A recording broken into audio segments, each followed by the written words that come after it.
તારીખ 27-28થી હવામાનમાં પલટો આવશે. ખાસ કરીને પલટો પૂર્વ ગુજરાતના ભાગો, વડોદરા, મધ્ય ગુજરાતના વડોદરાના પૂર્વ ભાગો, મહીસાગરના ભાગો, દાહોદના ભાગોમાં હવામાનમાં પલટો આવે અને આજે વરસાદી છાંટા પડવાની શક્યતા રહે.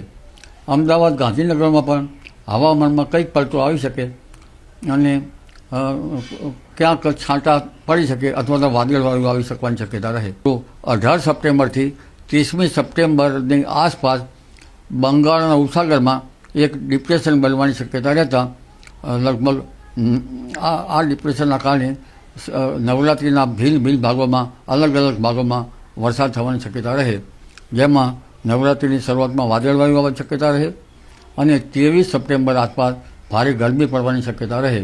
તારીખ 6મી, 7મી, 8મી અને લગભગ નવરાત્રિ દરમિયાન ક્યાંક વરસાદી ઝાપટા પડી શકે અને દશેરા સુધી પણ